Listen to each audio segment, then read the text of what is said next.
Hello everyone, I am back, and once again it's been a long day and I am tired. Let me show you what I did today.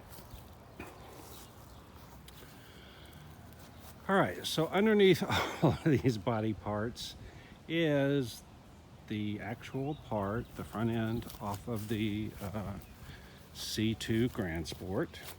Then on top of that is, which you can't see that, it's the gray gel coat. On top of that is my mold, or splash mold. On top of that, the white is the front end that came off the C8 that the shop destroyed. They literally cut it off. I was hoping they would take it off, but they didn't. They cut it off. Then on top of that, that's the fender. There's the hood. This right here is the C2 Grand Sport replica hood. And off to this other side is a pseudo replica Grand Sport C2 Grand Sport fender. I say pseudo replica because it's not accurate. So let me kind of go through what I've got here. The other thing is this will somewhat explain why I don't give a crap if my mold matches the parts, the C2 parts that I'm taking the molds off of, nor do I care if the parts match the C2, because like I've been trying to tell everyone, they all need significant modifications. So let's get going.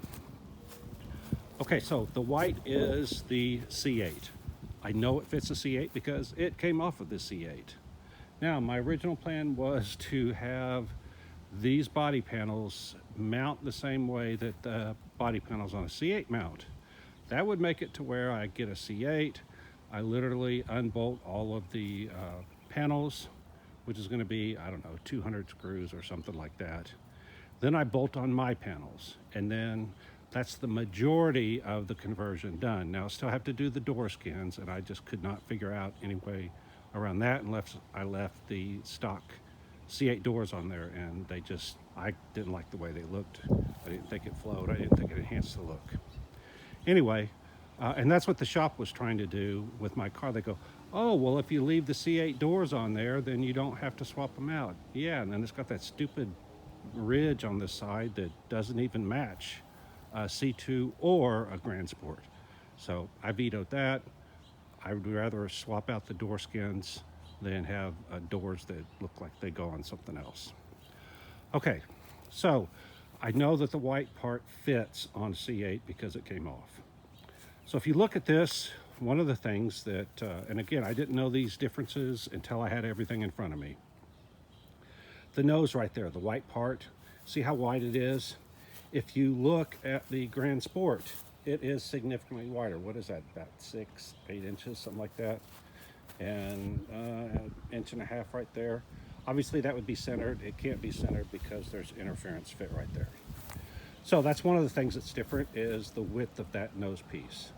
So on the Grand Sport, I'm going to call it my Grand Sport, my C8 Grand Sport Bad Sport. So on the Bad Sport, I'm going to go ahead and put the nose from the Grand Sport on it. That was what the shop was supposed to do. They were supposed to literally cut this nose off, bolt one of those noses on and be done with it. And instead they butchered my whole car. Anyway, different story. All right, so I'm going to go ahead and do that. The other issue, big issue, there's a couple of big issues. That's one of them. The other one is the wheel opening. If you look where the white is, that is where the wheel opening is on a C8 with this front end. If you look at the orange behind it, that's where the wheel opening is on the C2.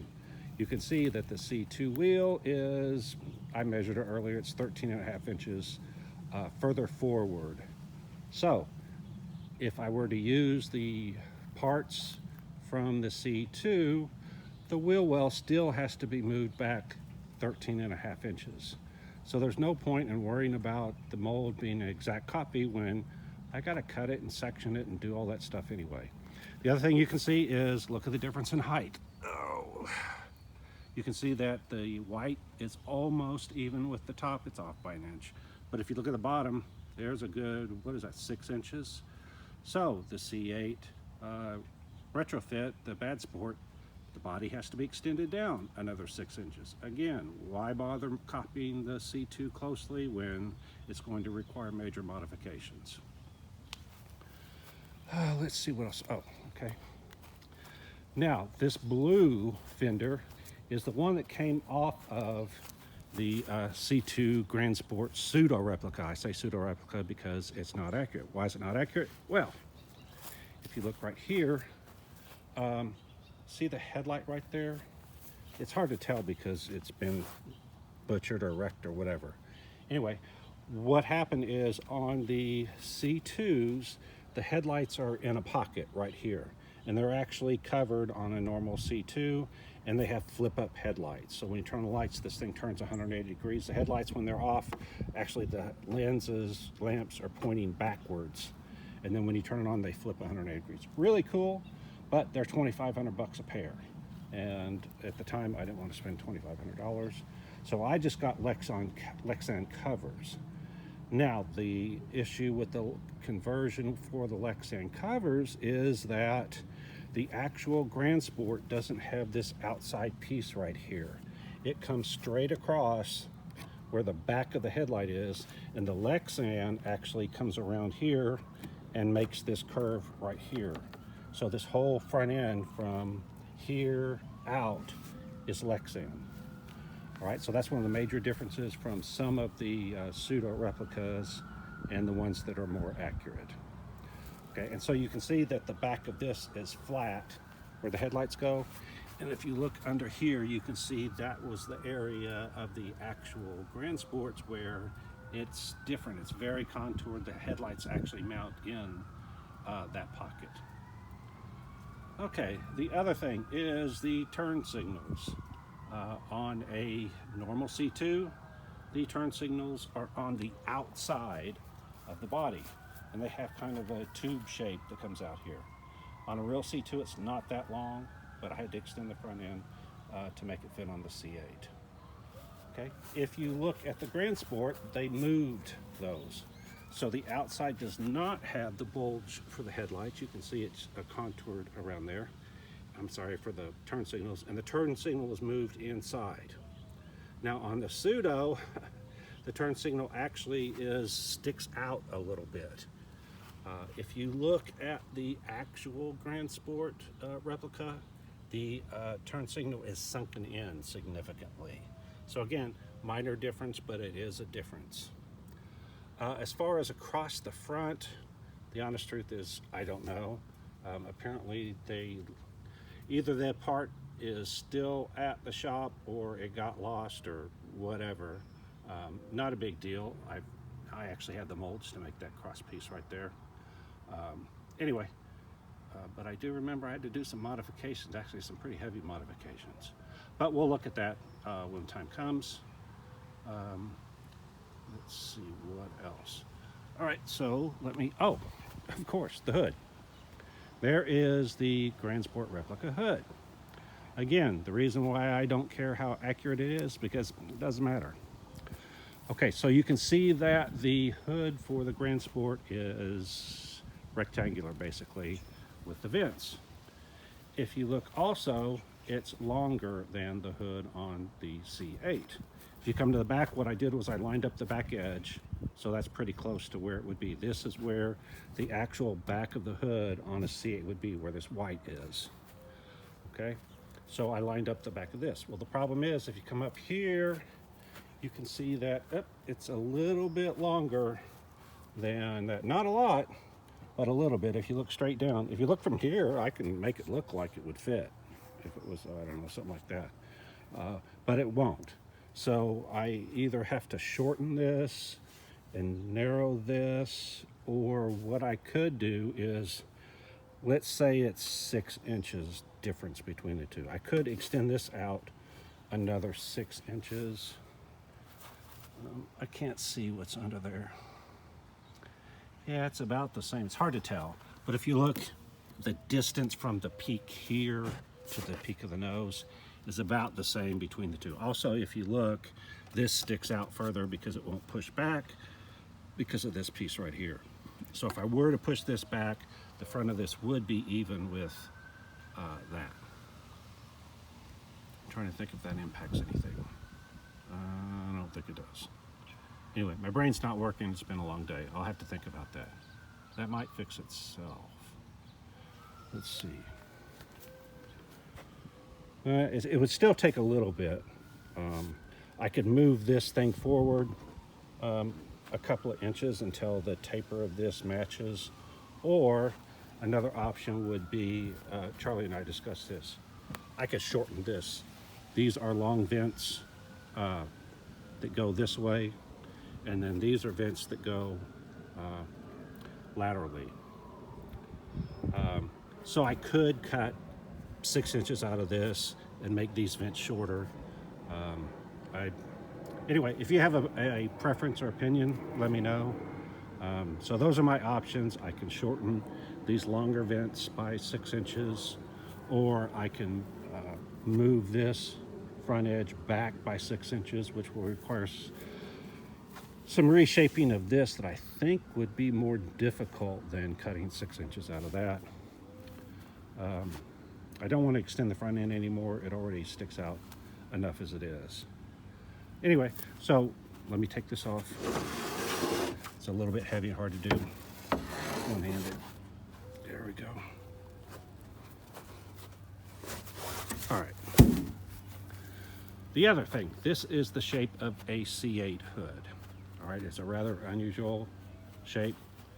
So when I first did the C8 to C2 conversion, I looked at the front and the hood has this kind of W opening shape. I went, it doesn't matter.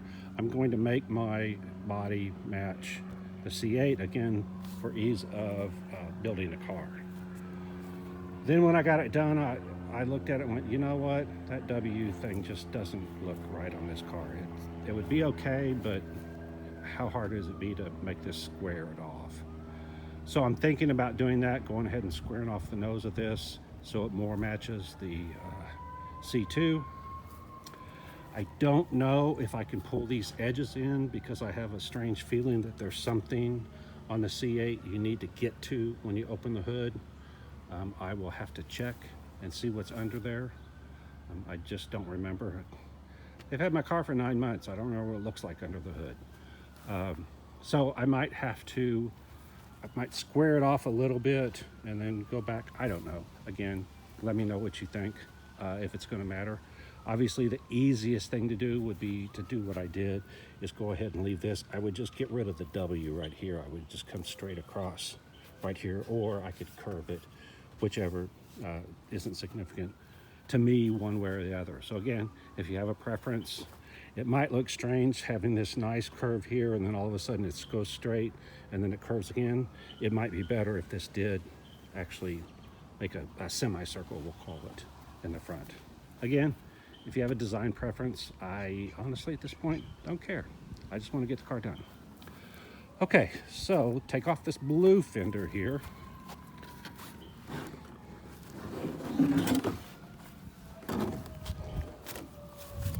And for those of you that haven't kept up, here's what they did on these other conversions, the pseudo Grand Sport conversions.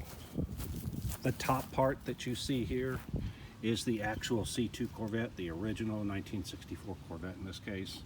And then the stuff that is tan colored right here, that is the conversion kit.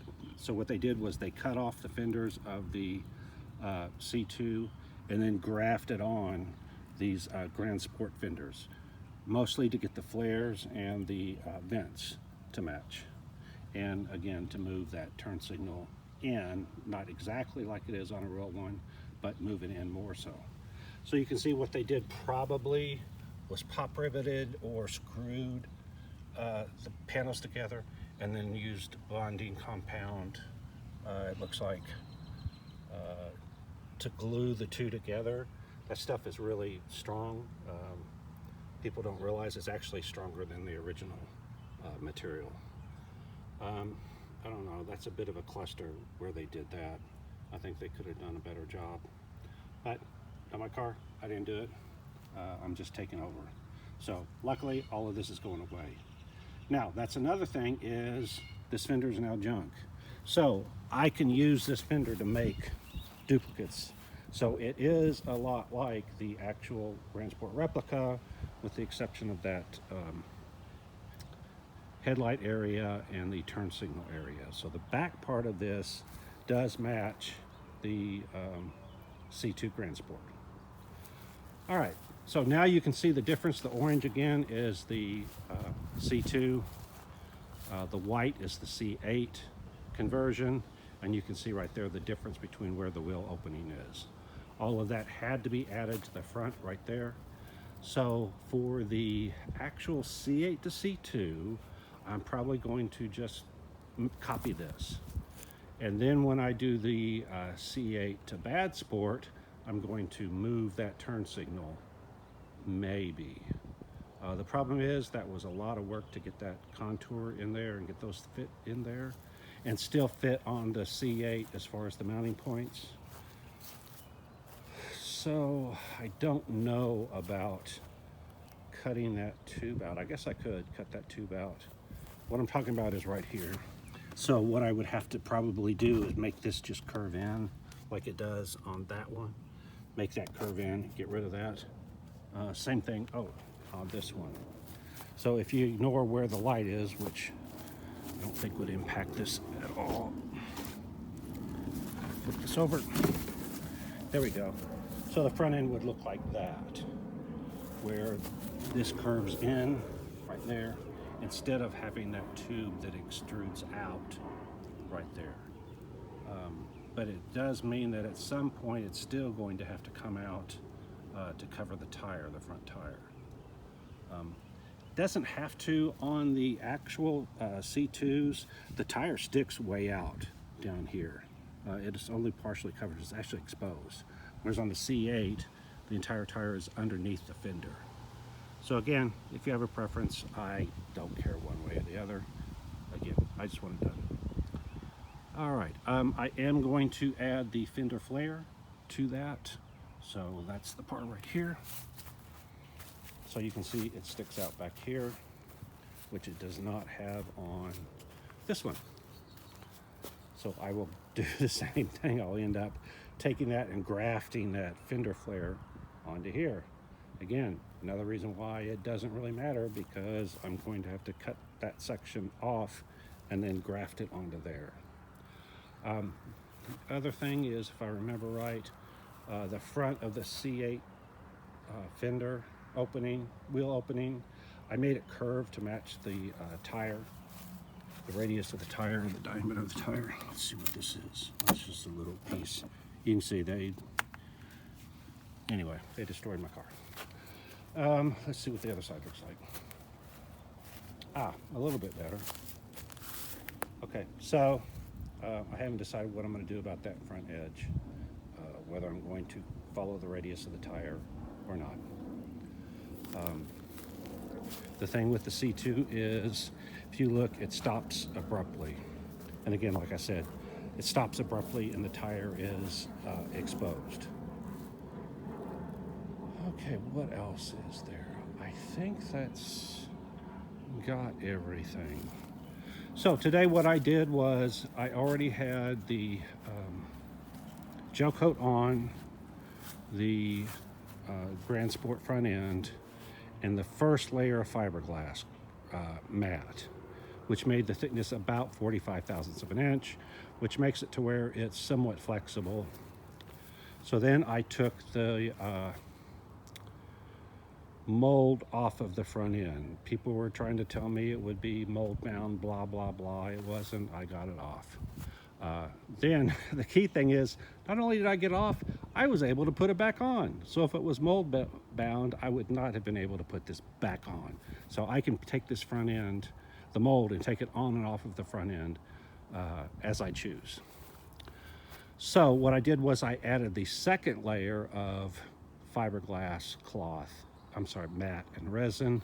So now the whole thickness between the gel coat, the two layers of fiberglass matte, is about 100 thousandths or a tenth of an inch thick.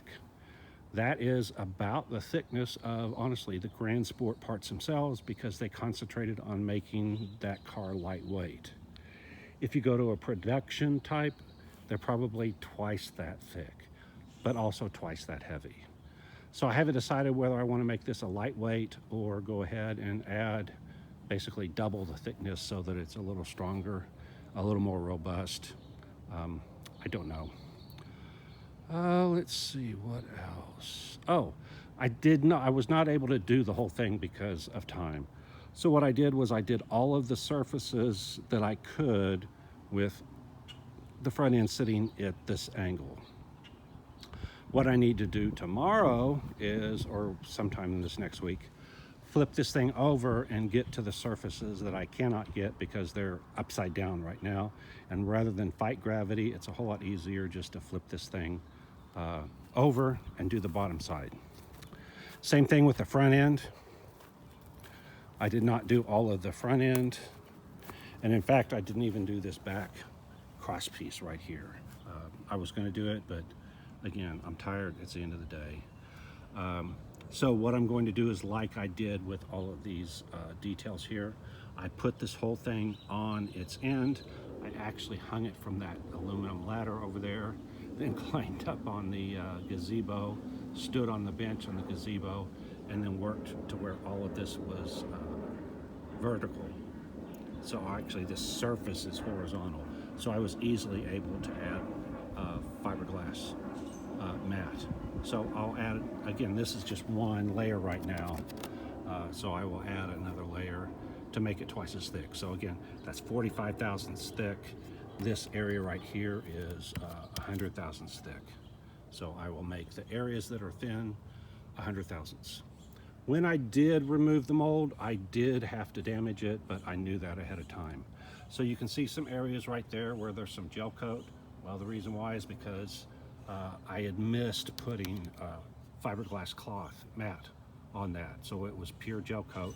So when I separated the parts, that area cracked out. There was a spot I missed. Let's see, let me see if I can get, some of these things are heavy. Okay, not too bad. All right. Now you can see my screw-ups. Okay, remember the mold bound thing? Well, part of the mold bound thing was the lip of the fender wraps under, and I knew that it wouldn't be able to. Normally, I leave like 1/4 of an inch here, and I can flex it out enough to get that, but I was in a rush and this didn't work, and so anyway, so there is no lip right here. This thing cuts off right there, and again, you can see that there is, what is that, an inch, 3/4 of an inch, something like that. That's going to be cut away. You can see it's right here. It does exist. I'm going to have to cut that right there. At the 45 thousandths, I could just flex this. At 100 thousandths, it gets harder to flex. I think it might be able to flex. I don't know. But if I have to, I will literally just cut that off. So it's no big deal. The other thing is I did, not on this side, you'll see on the other side, I cracked the area there again because I missed getting it covered with fiberglass mat. It was nothing but pure gel coat, well, it was gel coat with a brushed on coating of fiberglass resin, but no cloth. I was hoping that the fiberglass resin, being roughly 45 thousandths of an inch thick, would be thick enough that it would not break. I was wrong. It does need some thickness, actually needs some fiberglass mat to give it some strength. Okay, here is one of my screw-ups. What happened is I was laying the fiberglass mat, and if you watch my last video, what I do is I lay it on there, I cut a piece solid, lay it on there, and then make relief cuts wherever it doubles up so it'll lay flat. Well, this needed a relief cut. I couldn't find my scissors. I'd set them down somewhere. I literally looked for 10-15 minutes. Those of you that dealt with fiberglass before, you don't have 10 to 15 minutes to screw around and go find a pair of scissors. So I ended up getting another pair of scissors, and by the time I got here, this thing had already hardened. So it was still flexible, but it had hardened enough that when I push it in, I could put as much resin as I wanted down there, and it would just pop right back up. Now I later discovered that what had happened is when I was cutting the fiberglass mat, the wind blew and it folded the fiberglass mat over on top of my scissors. So then when I went to go cut the next piece of fiberglass mat, ta-da, there were my scissors. So what I'm going to do is I've got the vibrating cutter. I'm going to just go in and cut this off where it sticks out and then put a quick layer of fiberglass mat on there. But underneath there, see that orange? That's where I cracked the mold. Getting it off again, it's because I was fighting with that undercut right there and all of these other things. Oh, the other thing. When I put this back on, I did put some mold release on the places where it was cracked and that place that there was a hole right here, so that this should not, the mold should not be stuck at all to the part underneath.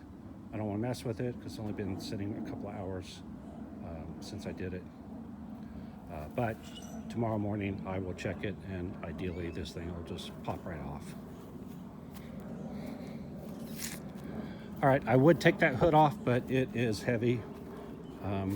What I had to do was raise the hood up significantly. Not from the back, you can't tell, but from the front maybe we can see. And again, this is last year when I did the C8 to C2, yeah. All right, so the C8 hood is actually lower, let's say closer to the ground, whatever. So I had to raise this up to match the fenders because the fenders could not be lowered anymore because of things that are underneath the fenders. So I put the front end on, the fender height was set where it had to be, and in fact it's really, really tight. I actually had to move one of the modules to get that even as low as it is. So then the hood had to be raised up. So that's what I did, was I made a spacer right here, lifted the hood up. You can see it's up, I'd say an inch, maybe an inch and a half from where the actual C8 hood is. And again, my goal was to make this so that I could remove the support from underneath the C8 hood and then just put this on and then attach it there. And so actually that would give us a little attitude as far as production tolerances on where does this hood go. You put it on there and then you can raise it or lower it, and then whenever you get the right spot you can screw it or bond it or whatever you're going to do. So let's say we would put some bonding adhesive on there, put some screws in there until it cured, and then remove the screws and cover up the holes. So again, that was one of those things that's going to make it easier to build when we actually go to it. All right, one of the things I'm not sure of is why is this corner rounded like this and that one pointed like that? And the answer is I have no earthly clue. I suspect that they broke that corner off and it should actually, well, or maybe not, I don't know. Again, without the car in front of me, it's hard to tell. And you can see they also butchered this. If I saw what was going on here on the C8, that would also help me decide, but I honestly don't know what was going on there. Okay, now on to the rest of the stuff. Let's cut that. All right. This is the passenger rear fender. All right, and this is the one off of my C2 to C8. Luckily, they didn't damage it too much, so I could make a copy of this. I actually 3D scanned all of this stuff, so all is not lost. I have a 3D scan, but I didn't overlap the scans enough, and so I have like the four corners, but the areas that connect them, I didn't get them solidly scanned, so I have to do something about that.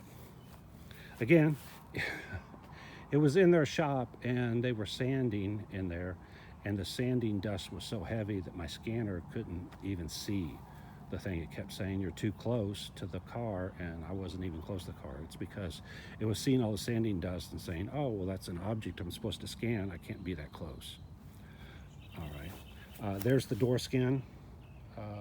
Again, It's flat because I got rid of, on the C8, if you're familiar with it, it has a big ridge going horizontally as you look this way.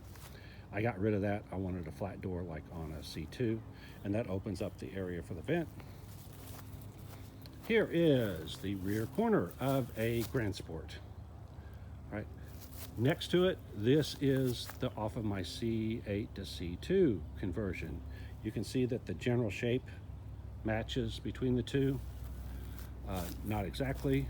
This was not a Grand Sport clone, replica, whatever. This is not the Bad Sport version, it's just a C2.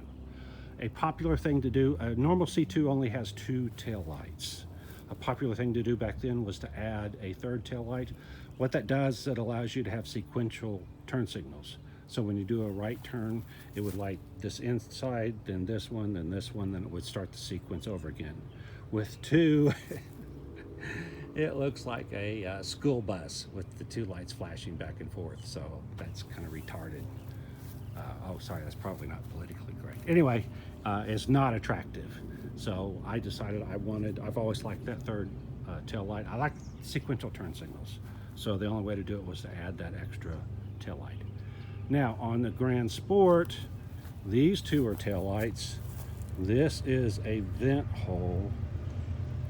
There's another vent hole that goes right here, and then there's 4 smaller holes that go across here. So it's a big decision of how much do I match the Grand Sport, how much do I match the C2, how much do I keep of the C8. The reason that's a concern is that funny shaped hole here and that funny shaped hole here is a C8 vent. If you look at the rear of a C8, it has vents there. I kept the factory vents. If you look, the C8 that I got this from was orange, and there's the actual tabs. So the C8 part is actually underneath here. So we went ahead and kept this opening so the factory vent openings fit. All right, same thing here. This unusual shape across the back, well, that's because, again, this is the rear C8 section. So if you look, this fits right there. So what happened, I'm guessing, is that the fiberglass parts that we made were not securely bonded to the SMC that the C8 is made out of, and so when they went to remove it, they just snapped the 2 apart. In the future, I would use that panel bond that they have. Panel bond, again, is supposed to be stronger than the initial parent material, so that wouldn't have broken across here. If you look, I can see just a little bit of that green. That green was fiberglass reinforced body filler. So that really shouldn't have broken that cleanly, but it did. All right, the reason I'm bringing this up is this piece right here is the actual C8 piece. Why? Because there is a rear diffuser, a black diffuser that is on the C8. I wanted to keep the factory diffuser instead of redesigning this whole lower area. So again, literally, there's little tabs that go in here. You would pop this loose and then put this panel on, and then you would reattach the factory rear diffuser right back into this. So again, that was my plan. I probably am going to go back to that, probably on all of them, including the Grand Sport version that they're doing. They took all of this off and they're doing something different. Part of the reason I gave them the latitude was there's going to be 2 different versions of the C8. One is going to be the Bad Sport version. The other one's going to be a C2 version. So I said, you know, it wouldn't be bad if there's a kind of a significant difference between the 2 instead of like they did on those, just a couple of little features here and there. So I said, all right, fine. I'll make them look even more different. And the customer can have their choice of 3 different options. They can have the more pure Bad Sport, they can have the more pure C2, or they can have something in between by mixing and matching the parts. And again, here's the other side of the C2, and you can see that The two pretty closely match each other, with the exception of course, the vent holes. All right. One of the neat features we did was this depression right here allowed us to keep the third brake light on the C8. It goes across here, so this actually goes across, straight across where it's actually broken off, and then the third brake light would be exposed by this. We could have gone straight up and not made this depression, but then that would cover up the third brake light. The reason why they cut it off there is because the third brake light is still on the C8. So that's okay. And then the front edge, I'm not going to lift this up, but the front edge does match the C8 rear hatch, rear trunk area. So again, this just bolts on using the same mounting locations as on the C8. Oh, they kept those. Okay. So this actually is L-shaped. It comes down, and then the factory C8 has screws that go all the way across this back and attach this down. And along this side, let me see if I can show you. I think they did not cut it off of this. Yeah. All right, so you can see the L-shaped piece right there. That flange here. Actually, there's screw holes that go through here, and it bolts to the C8. So I raised up the eyebrows here. There's a lot of controversy when I was doing that. So this is a couple of inches, an inch and a half, actually, taller. You can see the original was right there where that cut line is. So I actually raised this up. There was a lot of controversy on that. They wanted it lower back down. And again, at the time, I just wanted it done. So I said, okay, yeah, that'll make it a little bit different.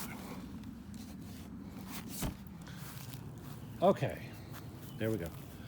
That's it. This one's a little long because, again, I was trying to explain what I'm doing, why I'm doing, and why the fact that the parts are slightly mold bound and they don't match exactly, and I'm not bracing it 100%, and I'm not putting flanges on it and all of that. The reason I'm not doing all that stuff is I only have 3 months to get this stupid thing done, and it's tight. It's going to be really tight. So I'm actually going to go to the shop tomorrow and tell them they have a month to finish the car. If they can't finish the car in a month, I'm pulling the car and I'm finishing it myself. I'm not going to do the final paint and body work. I've got a guy that can do that. I don't have a facility to do show quality paint and body work. So I'm going to have him do it. But if I give them a month, and it's only 3 months until the event, that only gets 2 months to finish the car. 2 months is honestly not enough time to finish the car. So what I'm doing is I am, as we speak, that's why I have all these pieces, I am actually making the parts so that if they don't get it done, I get a month head start. Because it can be done in 3 months, I'm not sure it can be done in 2 months. The reason is I need to give the body shop, the paint and body shop, a month. I mean, that's a pretty tight schedule for a custom paint job, but I need to give them a month to paint it. So that means there's only a month of slack. If I give the shop that has it now a month and they don't do it, that gives me 1 month to get everything finished before it has to go to the body shop. And I really don't want it coming out of the paint shop like the day that we're supposed to leave for the trailer to the event. I would like, ideally, it would be awesome if I had a month to drive the thing around. But any slack in the schedule just cuts down on that slack month, we'll call it. So anyway, that's why I'm going through all of this right now.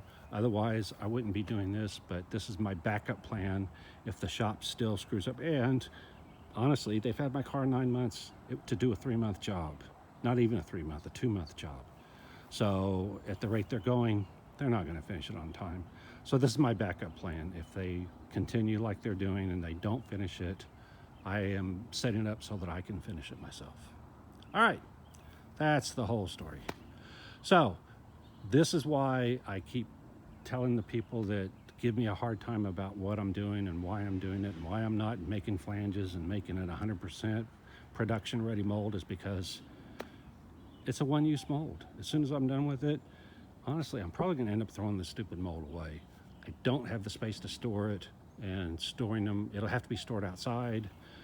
Texas heat and cold and weather and rain and all that, chances are the mold's going to warp or whatever.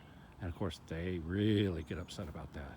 Again, for what I'm doing, it doesn't matter. But anyway, if I do decide to make a C2 replica, Grand Sport replica, I'll just have a body guy make, my fiberglass guy, make me molds and make me body panels like he's been doing here. Speaking of which, here is that. There is the mold that he made for the hood support. There is the actual hood support that goes underneath. That's what goes underneath that hood and keeps it from sagging over time. Any of you that have dealt with fiberglass, especially when it's that thin, over time it's going to sag. So you need something underneath to support it, and between the two you bond them together, and that keeps it at the right height, keeps it from sagging or warping or whatever. All right, like, subscribe, hit the alert, hit the thanks if you want to donate, and if you don't like what I'm doing, you don't know jack. Bye.